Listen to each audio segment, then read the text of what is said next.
Se suponía que sería una tarde tranquila en el tranquilo pueblo de Ashfield, donde el sonido más fuerte en Main Street solía ser el zumbido de una camioneta o el ladrido ocasional de un perro. Pero todo cambió en el momento en que el agente Brent Mallory vio a una mujer negra al volante de un sedán alquilado con matrícula de otro estado. Una mujer que, a sus ojos, no encajaba en la escena. Tenía la espalda recta, la expresión indescifrable y sus ojos no se inmutaron cuando la detuvo con las sirenas a todo volumen, por lo que más tarde llamaría no poner la señal de giro, aunque la cámara de tráfico diría lo contrario. Bajó la ventanilla con serena gracia, entregó su licencia y las placas de identificación militar precintadas, placas que brillaban sutilmente, desgastadas pero auténticas, grabadas con su nombre, Federance, y solo habló para decir: ¿Hay algún problema, agente? Pero su tono cortés solo pareció alimentar algo oscuro y ardiente en el pecho de Brent. No le gustaba su postura erguida, no le gustaba la silenciosa fuerza que ocultaba, no le gustaba que no pareciera asustada, así que decidió asustarla, hacerla pequeña, hacerla arrodillar. Dijo que era hostil, que se hacía pasar por una seal de la Marina, una afirmación tan escandalosa que parpadeó una vez y miró hacia adelante sin decir nada más, como si hubiera visto antes a hombres como él, hombres que usaban placas como máscaras. Y así, sin más, le ordenó que saliera del coche, le tiró de los brazos a la espalda como si detuviera una amenaza, no a un veterano, la empujó de cara contra el capó mientras no decía nada, ni siquiera cuando la multitud se reunió y empezaron los susurros, salieron los teléfonos, la gente murmuró. No se resiste, no hizo nada, pero la voz de Brent retumbó por encima de todos. Me atacó cuando le pedí la identificación. Dijo ser militar, el valor robado es un delito federal. Y aunque sus placas eran auténticas y su comportamiento sereno, Brent le arrancó la cadena del cuello y se la metió en el bolsillo, y luego le gritó a la multitud: «Guarden sus teléfonos, esta es una investigación activa», antes de confiscar 2 dispositivos y amenazar con presentar cargos por obstrucción. El aire apestaba a sudor e incredulidad mientras la mujer, aún desconocida para el mundo, era subida a la parte trasera de su patrulla, con las esposas metálicas demasiado apretadas, el labio partido por la fuerza del arresto, pero ni una sola vez suplicó, lloró ni gritó. Simplemente miraba al frente, respirando con normalidad, como una guerrera encadenada. En la comisaría, le tomaron las huellas dactilares, le fotografiaron y la ficharon con el nombre de Cass Rance, acusada de resistirse al arresto, agredir a un oficial y hacerse pasar por un seal de la Marina. Todas eran mentiras escritas con confianza en el informe de Mallory, mentiras que vendió fácilmente a las noticias locales esa noche, presentándola como una estafadora descubierta en el acto, una mujer violenta que intentaba ostentar un honor que no se había ganado. Y cuando los periodistas preguntaron por qué no había hablado en su propia defensa, nadie tenía una respuesta, ni siquiera su abogado de oficio, que la recibió durante 5 minutos y se fue rascándose la cabeza, porque ella no discutió ni dio explicaciones. Simplemente dijo: «Hablaré cuando sea el momento adecuado», y solo pidió una cosa: su fecha de comparecencia ante el tribunal. Los titulares corrieron como la pólvora durante días. Sospechoso de robo de valor enfrenta cargos tras agredir a un oficial. Mujer que afirmaba ser un seal de la Marina fue arrestada en el acto, y en casas y cafés por todo Ashfield la gente hablaba de la farsante, algunos con disgusto, algunos con duda, pero ninguno con la verdad. Y así, cuando finalmente llegó la fecha, y ella entró al tribunal vestida de civil, con la cabeza alta, las muñecas sin esposas pero el alma todavía contenida, la galería se inclinó para mirar boquiabierta, porque pensaron que estaban a punto de presenciar justicia, cuando en realidad estaban parados al borde de una tormenta. La sala del tribunal zumbaba de anticipación como una colmena justo antes de que llegara la reina, pero la mujer a la que estaban allí para juzgar no caminaba como una criminal o una mentirosa, caminaba como si la gravedad no pudiera tocarla, tranquila y mesurada, sus ojos escaneando la sala una vez y luego fijándose en el juez con tranquila resolución. Como si ya supiera cómo se desarrollaría este circo, conociera el guión antes de que se dijera, supiera quién mentiría, quién dudaría y quién temblaría al final. El oficial Brent Mallory entró en la sala con paso majestuoso como un gallo en un gallinero, su uniforme impecable, su placa reluciente bajo las luces y su sonrisa pintada con la confianza de un hombre que había hecho esto antes y se había salido con la suya. Miró a la mujer sentada, Cass Rance, y sonrió como si ya hubiera ganado. El juez, un hombre blanco mayor con profundos surcos de sospecha tallados en su rostro, apenas la miró antes de sentir al fiscal para que procediera. Brent subió al estrado, levantó la mano, juró y luego se inclinó hacia el micrófono con facilidad teatral como si estuviera audicionando para un papel en lugar de testificar bajo juramento. La sospechosa, comenzó, era errática, hostil. Me maldijo cuando le pedí la identificación y luego afirmó ser una SEAL de la Marina, a pesar de que sus documentos eran sospechosos. Creí que intentaba robar valor. Y cuando se le informe, se puso agresiva. Se abalanzó sobre mí. Intentó quitarme el arma. Dijo, haciendo una pausa para que se calmaran las exclamaciones, a pesar de que no había sacado ningún arma ni se había opuesto resistencia.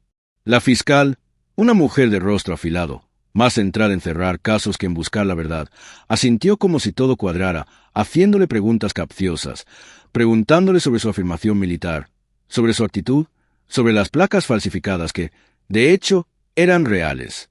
Brent la llamó un peligro para el público, dijo que se burlaba de los soldados de verdad, que era violenta y manipuladora, y cuando el abogado defensor objetó levemente, el juez lo despidió con un gesto de la mano como si fuera una mosca.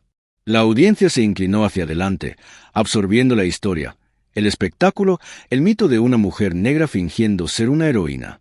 Y durante todo eso, Cass permaneció inmóvil, con los ojos fijos en Mallory como un halcón estudiando su presa, pero sin interrumpir ni inmutarse, mientras el hombre escupía mentira tras mentira, con la voz henchida de confianza, hasta que el fiscal se inclinó y preguntó, ¿hay algo más que quiera añadir, agente Mallory?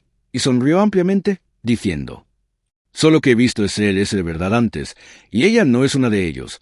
Una oleada de risas burlonas se extendió por la multitud, y una mujer susurró lo bastante fuerte como para oír. Falso y peligroso. ¿Qué más hay de nuevo? Mientras otros asentían en señal de acuerdo, porque la recepción ya se había convertido en verdad en esa sala, y Cass lo sabía.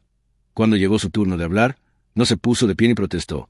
En cambio, miró al juez y dijo con voz firme, «Su señoría, antes de hablar, solicito una llamada telefónica». La sala se quedó en silencio, confundida, hasta que el juez arqueó una ceja y respondió, «Se le concedió una llamada en la comisaría. Esto es muy regular». Pero ella lo miró a los ojos, firme, y dijo, «Esta no será irregular por mucho tiempo». Algo en su tono, tranquilo pero lleno de furia contenida, hizo dudar incluso al juez. Tras un largo momento, lo permitió, dando por terminada la pausa para el almuerzo, y Cass fue conducida a una pequeña habitación trasera con teléfono fijo, donde marcó un número de memoria, un número sin nombre, uno que la mayoría de la gente ni siquiera sabía que existía, y simplemente dijo, «Soy yo». Mintió. «Necesito que descorran el telón». La persona al otro lado no hizo preguntas, solo respondió con un «entendido», y colgó. Cuando Cass regresó a la sala, las risas se habían desvanecido, la prensa se había aburrido y la oficial Mallory se recostó con aire de suficiencia, segura de que cualquier truco que hiciera se derrumbaría bajo el peso de su uniforme y la aprobación del juez. Pero fuera de esos muros, las ruedas giraban, los todoterrenos negros rodaban, y el pasado que había enterrado para proteger a otros ahora corría hacia el presente, listo para detonar de la manera más pública posible. La sala apestaba a arrogancia y aire viciado cuando terminó el almuerzo, pero debajo de la superficie, algo eléctrico había comenzado a agitarse, silencioso como una tormenta en ciernes, invisible para los que aún se reían a espaldas de Cass Rance mientras regresaba a su asiento en la silla del acusado, su expresión intacta, inquebrantable, como una montaña esperando un terremoto. La oficial Mallory, con los brazos cruzados con confianza, continuó contando chistes con el alguacil, ajena a cómo. El aire del juzgado se había espesado, como el oxígeno se sentía más pesado. Pasaron los minutos, normales al principio, hasta que un secretario del juzgado le susurró algo al oído al juez que le hizo fruncir el ceño. Otro minuto, y un alguacil uniformado entró desde el pasillo, pálido, pidiendo hablar con seguridad. Empezaron los susurros. Al principio, no ocurrió nada visible. Solo murmullos, solo miradas intercambiadas entre el personal del juzgado, luego teléfonos tumbando silenciosamente. En los bolsillos mientras mensajes discretos comenzaban a llegar a teléfonos que no deberían haber estado sonando en absoluto. Una mujer en la primera fila se volvió hacia su esposo y susurró. «¿Oíste? Vehículos militares afuera. SUV negros». Y sus palabras resonaron como un presagio. El juez, nervioso pero tratando de parecer sereno, golpeó el mazo y murmuró. «Todos cálmense». Aunque nadie había hablado, la sala se había quedado en silencio por sí sola. Desde afuera, el estruendo de neumáticos reforzados estacionándose en formación, pasos sincronizados, 4, luego 8, luego 12, botas que no marchaban por exhibición sino con un propósito. Las puertas de pasillo se abrieron lentamente y entró un hombre vestido de blanco azul marino, con hileras de cintas como medallas de guerra grabadas en el pecho. Sin anuncio, sin advertencia, solo su presencia, alto y modesto excepto por el aire de mando que le envolvía como una armadura. No habló, no miró a su alrededor, solo le susurró al oficial de la corte, luego le entregó un sobresellado marcado confidencial con una insignia del Pentágono que hizo que el rostro del fiscal se quedara en blanco, y luego vinieron más. 2 hombres con trajes oscuros flanqueando a una mujer bajita y de rostro severo con uniforme azul de la Marina y estrellas plateadas en los hombros. Y ahora incluso la prensa dejó de escribir, incluso los críticos más ruidosos contuvieron la respiración. El juez pidió un receso de nuevo, murmurando excusas, pero nadie se movió de su asiento. No pude moverse, porque la historia avanzaba lentamente por el pasillo central de esa sala, invisible pero innegable. Afuera, la policía local intentó bloquear el convoy federal, pero se hizo a un lado en cuanto vio las credenciales del Departamento de Defensa, reconociendo el poder cuando llegó no con ruido, sino con autoridad tácita. En algún lugar arriba, un miembro del personal se desmayó en un pasillo después de reconocer a uno de los generales que llegaban de una sesión informativa de inteligencia clasificada. Y sin embargo, durante todo eso, Kasrans nunca se puso de pie, nunca se inmutó. Solo vio cómo el pánico crecía desde los bordes hacia adentro como fuego que prende el dobladillo de una cortina, y lo más increíble era que ni siquiera había hablado todavía. Para cuando la sala del tribunal se reanudó esa tarde, la multitud parecía una iglesia en medio de un sermón, sin saber si estaban presenciando una revelación o un ajuste de cuentas, y la sonrisa, una vez orgullosa, del oficial Mallory se había desvanecido en un silencio que le apretaba la mandíbula, las palmas de las manos comenzando a sudar a notar que 2 hombres uniformados estaban de pie justo detrás del fiscal, observando, pero sin parpadear. La galería contuvo la respiración, los teléfonos grabando en silencio, los reporteros escribiendo.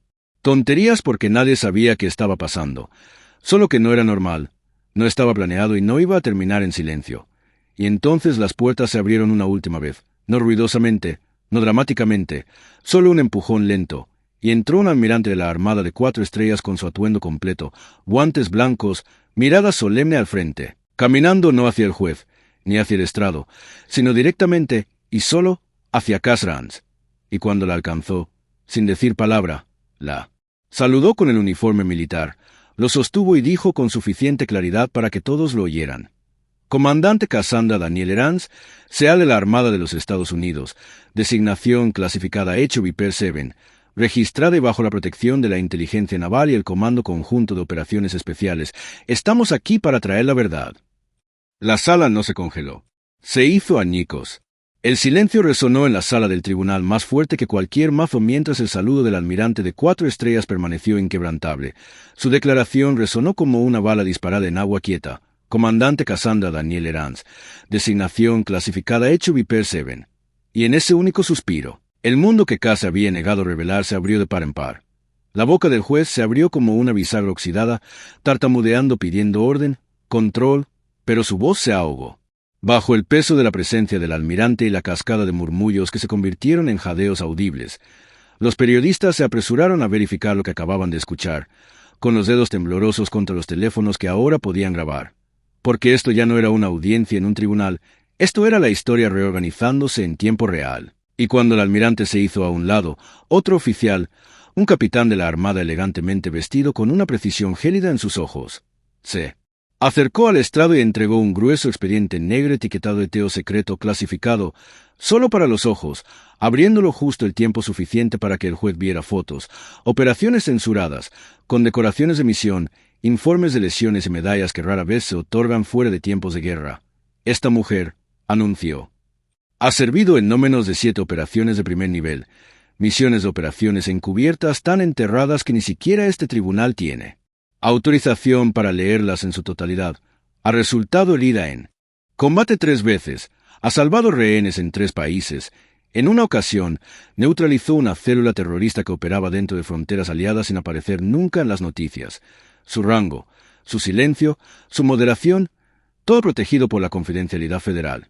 Y con eso, cerró el expediente, se volvió hacia la galería y añadió: se estaba burlando de un fantasma que lo protegía mientras dormía.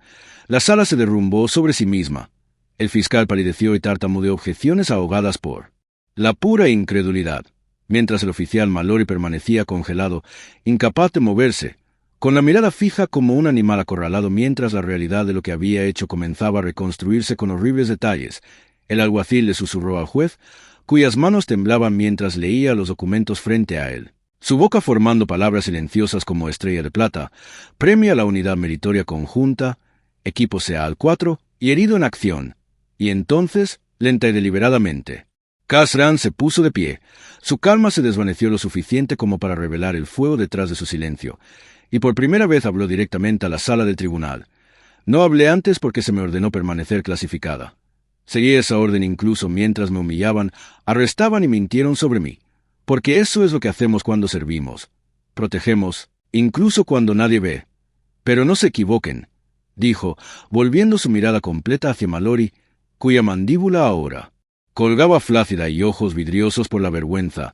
El uniforme del que se burlaron no está cosido con hilo, está cosido con sangre, mía y de otros.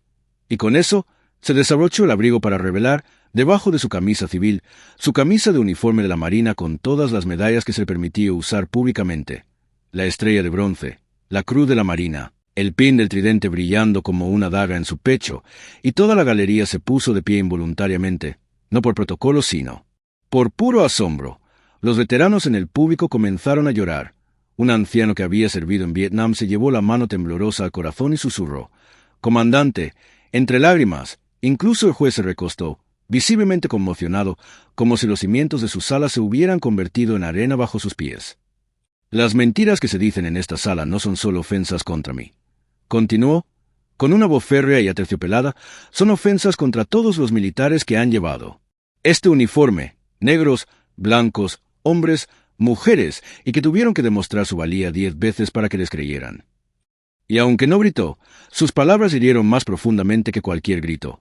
El oficial Mallory, ahora visiblemente sudando, intentó levantarse, pero 2 policías militares le pusieron manos firmes sobre los hombros, uno de ellos murmurando: «Permanezca sentado, señor», mientras preparaban las esposas a sus espaldas.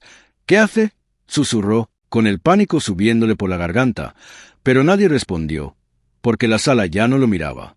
Estaban mirando a Cass Rance, de pie con el mismo uniforme que una vez afirmaron que había robado, dominando no solo la sala sino la misma narrativa que había intentado destruirla. Y en ese momento, la verdad no solo golpeó como una bomba, detonado todo. El golpe final no llegó con gritos ni sirenas, sino con el sonido de 2 esposas de acero cerrándose detrás del oficial Brent Mallory, las mismas esposas que le había puesto el comandante Cass Rance días antes, con presunción y fuerza. Ahora atando sus propias muñecas temblorosas mientras permanecía pálido y temblando en el centro de una sala que ya no lo miraba con admiración, sino con disgusto, como si una máscara hubiera caído y revelado algo podrido debajo. El juez, con su autoridad, desmoronándose bajo el peso de la supervisión federal, apenas podía estabilizar su voz mientras leía los cargos en voz alta: perjurio, abuso de poder, arresto falso, obstrucción de la justicia, perfil racial. Cada palabra como un clavo en el ataúd de la carrera de Mallory. Cada sílaba un recordatorio de que las mentiras tienen consecuencias cuando la verdad entra con medallas y un uniforme que nadie puede ignorar. La fiscal, con la cara roja y humillada, intentó recusarse a mitad de él procedimiento, alegando que había sido engañada por el oficial Mallory. Pero nadie escuchó, ni la prensa que ahora transmitía en vivo desde el fondo de la sala, ni los veteranos en la primera fila con las mejillas manchadas de lágrimas y los puños apretados, y ciertamente no Cass, quien se mantuvo erguida en su uniforme azul de gala, cada cinta pulida, su tridente brillando como un desafío silencioso. Y cuando el juez, buscando dignidad, le preguntó si tenía algo más que decir antes de que se levantara la audiencia, dio un paso adelante lentamente, sus tacones resonando como truenos en mármol, y comenzó no con ira, sino con la verdad. «No elegí ser un símbolo hoy. Elegí el silencio porque creí que mi servicio debería hablar por sí mismo. Pero el silencio a menudo se confunde con debilidad, especialmente cuando eres mujer, y especialmente cuando eres negra», dijo, su voz una tormenta suave, firme, inquebrantable, devastadora.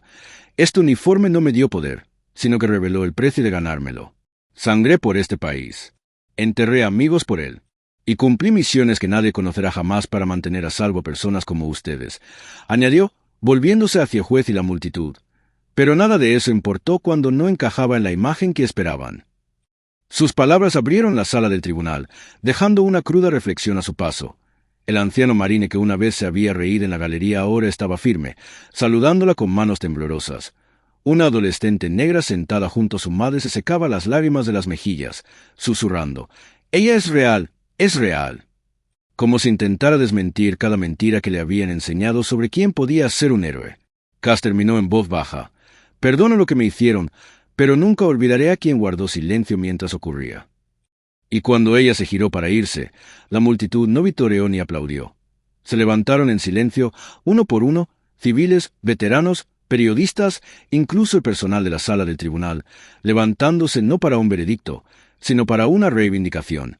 Afuera, la prensa ya había cambiado la narrativa. Los titulares ahora decían: comandante Seal condecorado arrestado injustamente por la policía local, de la humillación al honor. El comandante Seal silencia las dudas con un saludo militar.